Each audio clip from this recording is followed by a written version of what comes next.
News are full of surprises. Verbo. Okay, so My name is Christine. it's 6:35 at night, West Coast time, on Thursday, the 9th of April, 2026. Diary of the Griever named John Weaver, which is me, with dog. Yeah, so. Melania Trump doing her thing and caused quite a stir with the social media as well as corporate media, scratching their heads. Why? Well, she got the distraction Trump wanted. And they're still talking about it. And as for the reasons why Trump decided to do this course is to cause distraction. We're already in a major war with Iran right now, trying to get negotiated deals, but they've got the upper hand. And Trump's pissed about it. Well, let him be pissed about it, because he's the one who got us into it in the first place. But Melania comes out and says, I wasn't part of Epstein. She lied like everybody else did in the Trump family. She don't know how to tell the truth. She's not truthful. She's not honest. She's just like Trump. And I can't trust and I can't believe. Everybody else who kept supporting Trump and the maggots, they're turning away and they're saying to themselves, but you don't understand. We didn't know. You knew. You supported the son of a bitch. You got your ass backstabbed. You got your back stabbed by Trump and his bullshit. And the public who voted the asshole in, they knew. They knew. They were warned, and they did it anyway, so I'm just waiting for MSNBC to come on again. I'll see if I can get some of it back on. They say it's a part 2. I missed part 1. So I'll try to get part 2. Jen Psaki on her show has former Secretary of State and Senator and World War II, actually a Vietnam veteran, John Kerry, who had been a presidential candidate trying to get into the White House.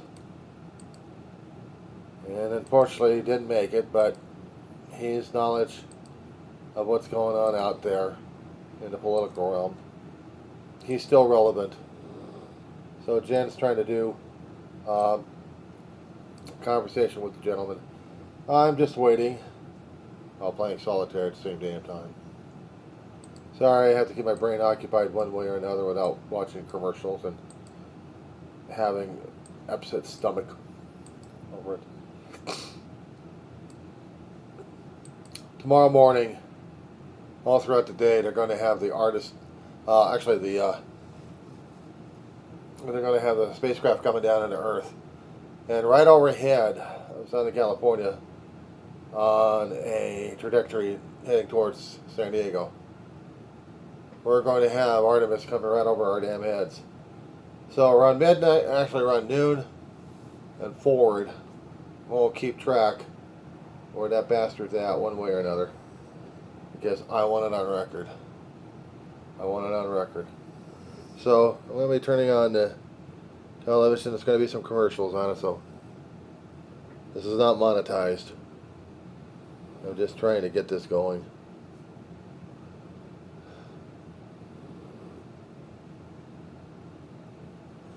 I got maybe one more commercial on that thing left. So how am I feeling about this whole situation? Distraction. And I'm not going to keep saying... here we go. Okay, here is part 2 of my conversation with former Secretary of State John Kerry. I'll ask you about one other language question, because again, this is where I have been reflecting quite a bit, given the specificity during negotiations about how language is used by the Secretary of State, by the Secretary of Defense, typically the President, even the spokespeople. Today, Trump was asked about Israel's continued attack on Lebanon. As you know, there's been kind of this dispute as to whether or not Lebanon was included in the ceasefire or not. And he said, I spoke with Bibi and he's going to low-key it. I just think we have to be sort of a little more low-key. And I just wondered what you thought of that, given how specific. And I remember every T was crossed, every word was very specific in all of the negotiations that you were involved in as Secretary of State. Well, I think it's not unusual for a president in one conflict or another to have direct communication with the leader of another country. It is pretty strange, however, that they just calibrate this according to whatever's happening with public opinion. That doesn't seem to me to be a mission that is tied to a very specific goal on a timetable. And I think many people have very serious questions about what Prime Minister Netanyahu's ultimate goals are here. Is he simply going to continue war on an ongoing basis because that's to his advantage? Are there very clear goals? The goal was set out to be completely annihilate Hamas. That hasn't happened yet. So if you set goals that are not reachable, things that you don't want to have happen can go on for a lot longer than they should. How concerned are you about the difference in goals that Israel and Prime Minister Netanyahu seem to have in comparison with, to the degree we even have knowledge of what the goals are from the United States, what the United States may be trying to achieve here, and how this war might end? Well, I think, unfortunately, Jen, and I really mean unfortunately, there seems to be a war plan that's unfolding on an ongoing basis. And it's very, very hard to say where the goal is, where the end point is. I think nearly impossible to say that, particularly if the things that they want to do are not threatening necessarily to the rest of the world. So, and that negotiation is going to be much tougher now, believe me. It was tough when we began it, when there was great enmity between the sides.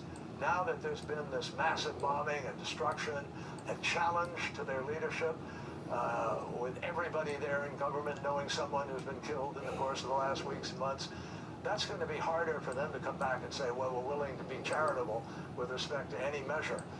And so this is going to be a very serious and I think difficult negotiation to have. Now, we have to have it, and we have to find a way forward.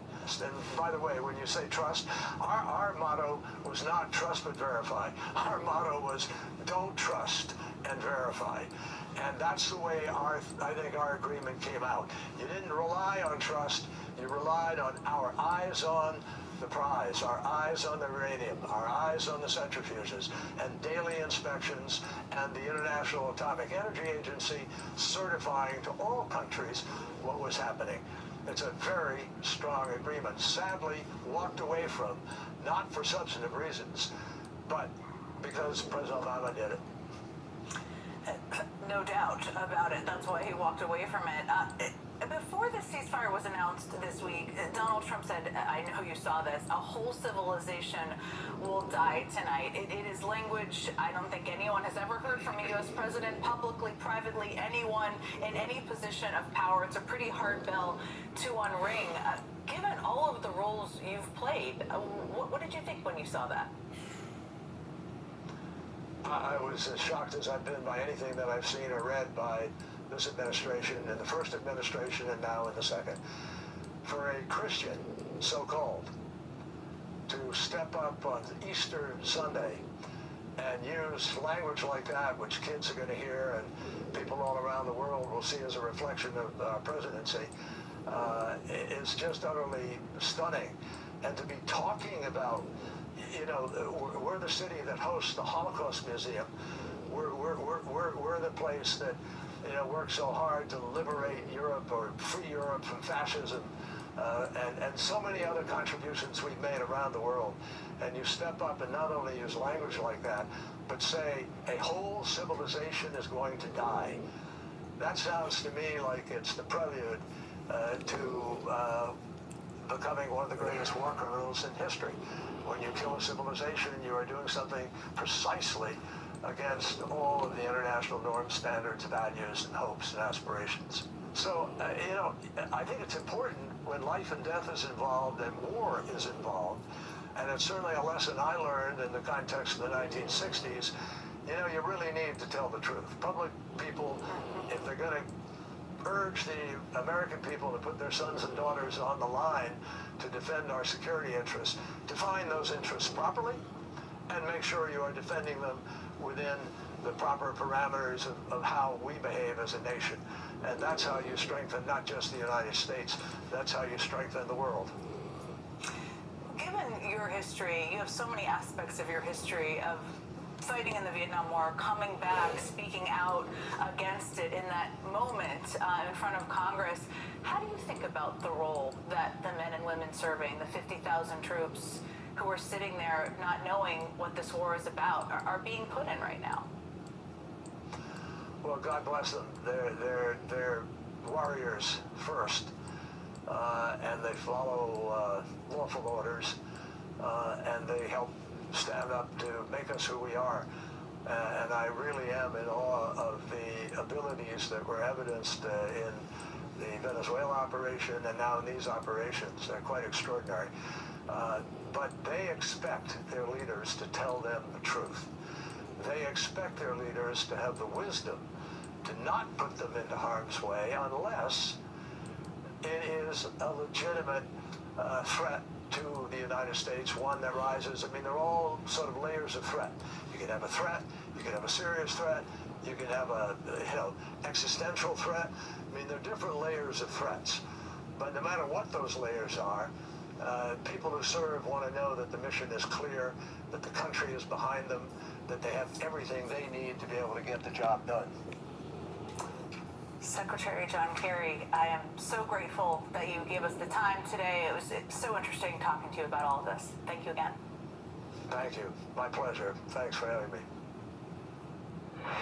Coming up, new reporting that Donald Trump is using foreign steel for the White House bombing. You cannot make it up sometimes. The story definitely involves incredible hypocrisy, and it might involve incredible corruption.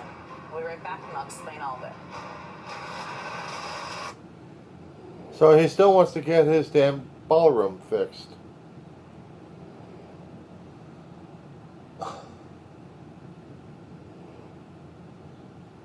I don't know how much longer the American people are going to hold their breath regarding this lunatic.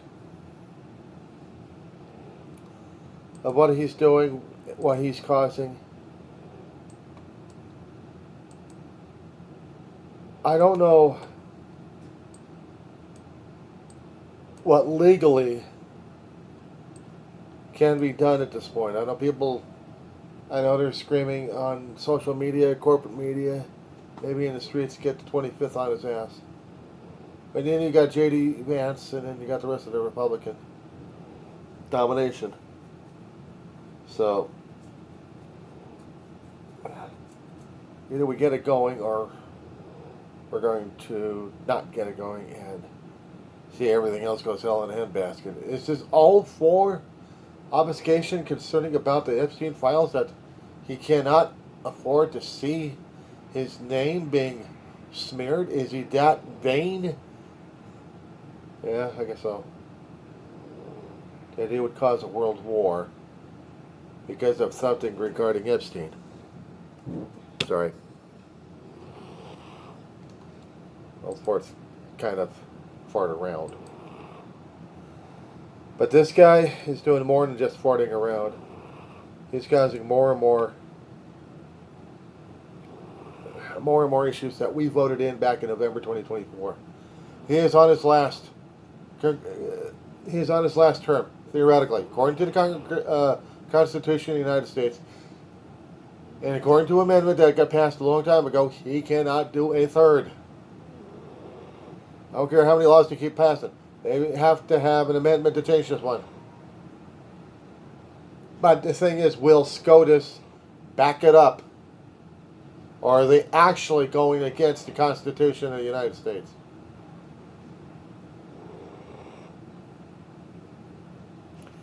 Your guess is as good as mine. I don't know what the hell's going on anymore.